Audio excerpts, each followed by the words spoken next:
தமிழர்கள் பாதிக்கப்பட்டப்போ சரி, இதுக்கு முன்னாடி 15 வருஷத்துக்கு முன்னாடி சரி, ஒரு நார்மல் ஒரு படத்தோட ஹிட் அப்போ வந்து ஒரு பேட்டி கொடுத்திருப்பாரு.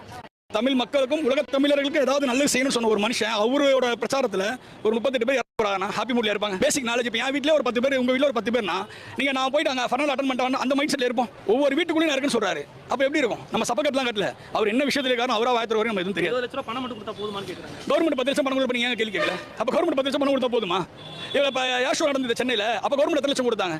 கலாச்சாரம் சட்டம் 63%. அப்போ கவர்மெண்ட் என்ன பண்ணாங்க? 10 லட்சம் தானே கொடுத்தாங்க. இப்போ அதே 10 லட்சம் தானே. இந்த டிஎம்பி கவர்மெண்ட் ஒன்று எவ்வளோ வச்சு பிசினஸ் பண்ணும், நம்ம ஓட்ட வச்சு பிசினஸ் பண்ணும். இவ்வளோதான் உங்களுக்கு தெரியும். ரைட் தாங்க. அவங்க ஆட்சிக்கு அதிகாரம். இப்போ எப்படிங்க சிஎம் வரும்போது மட்டும் அவ்வளோ போலீஸ் எப்படி வந்தாங்க?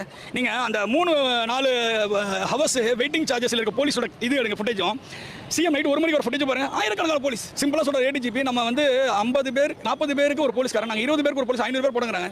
கண்ணு நமக்கு இருக்கு, மக்களுக்கு இருக்கு, பாக்குறவங்களுக்கு எது உண்மை எது போய் நல்லாவே தெரியும். அங்க இருக்கவங்களே சொல்றாங்க இது சதியோ சதி இல்லையோ. ஆனா 40 பேர் இறந்து கண்டிப்பா அக்செப்ட் பண்ண முடியாத ஒரு விஷயம் தான். இதை தவிர்த்திருக்கலாம்.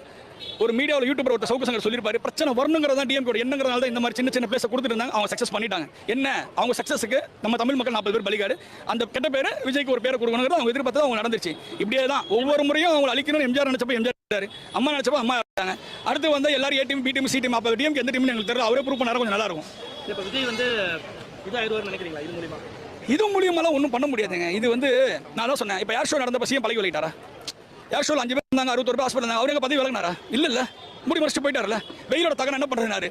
அங்கே ஏர் ஷோவில் தண்ணி கொடுத்தாங்களே, அங்க இருந்து அந்த செடி குத்துற தண்ணி எடுத்து குடிச்சிருந்தாங்க. இது அவங்க மீடியாவில் போட்டதான். இங்கேயாவது அட்லீஸ்ட் ஒரு சில தொண்டர்கள் வந்து வாட்டர் பாட்டில் எடுத்து கொடுத்துருந்தாங்க. கவர்மெண்ட் நடத்துற ஃபங்க்ஷன்லேயே சேஃப் கிடையாது. அப்புறம் நம்ம டிவிக்கு நடத்துற ஃபங்க்ஷன் என்னன்னு சொல்ல முடியும்? எல்லாரும் சொல்றாங்க, கனிமொழி மேடம்ல இருந்து எல்லாருமே சொல்றாங்க தண்ணி பாட்டில் கூட சாப்பிட. எங்க ரோட் சைடில் நடக்கிற ஒரு ஃபங்க்ஷன் தண்ணி பாட்டில் சாப்பிட அவனா கொடுப்பாங்க. எங்க வச்சு சாப்பிடுங்க? இப்படி நின்று இந்த இடத்துல கையை தூக்க முடியாது. இங்க நின்று இப்படி சாப்பிட முடியுமா? கொஞ்சமாவது பேசிக் நாலேஜ் வேணாம். எப்படி நீங்க, நான் உங்களை கேட்கறேன், இப்போ உங்களுக்கு சுத்தம் 20 பேர் இருக்காங்க, உங்க கையை தூக்க முடியாது, எப்படி நீங்க சாப்பிடுங்க? எப்படி நீங்க தண்ணி குடிப்பீங்க? இது சொல்யூஷனே கிடையாது. ரோட் ஷோ அவரு சிஎம் ஸ்டேஜ் வரைக்கும் போறாரு. எப்படி நம்மளுடைய மரிப்பணத்தில் தார் ரோடு போட்டு போறாரு. அது ஒருத்தர் பெருமையா பேசிட்டு இருக்காங்க. அண்ணனே 2 பக்கமும் நாங்கள் நிறுத்திட்டோம், நடுவில் ரோடு போட்டால் தலைவர் சூப்பராக வந்து நான் ஒத்துக்கிறேன். சிஎம் கொண்டான கான்வாய் எல்லாமே நீங்கள் ரெடி பண்ணுவீங்க. அவர் பட்டாசு வெடிக்கலாம், ரோட் ஷோ. இதே விஜய் மட்டும் நாமக்கல்ல இருந்து ரோட் ஷோ மேலே ஏறி முகத்தை கட்டி நினைச்சோம். இந்த கூட்டம் உண்மையா இருக்கு.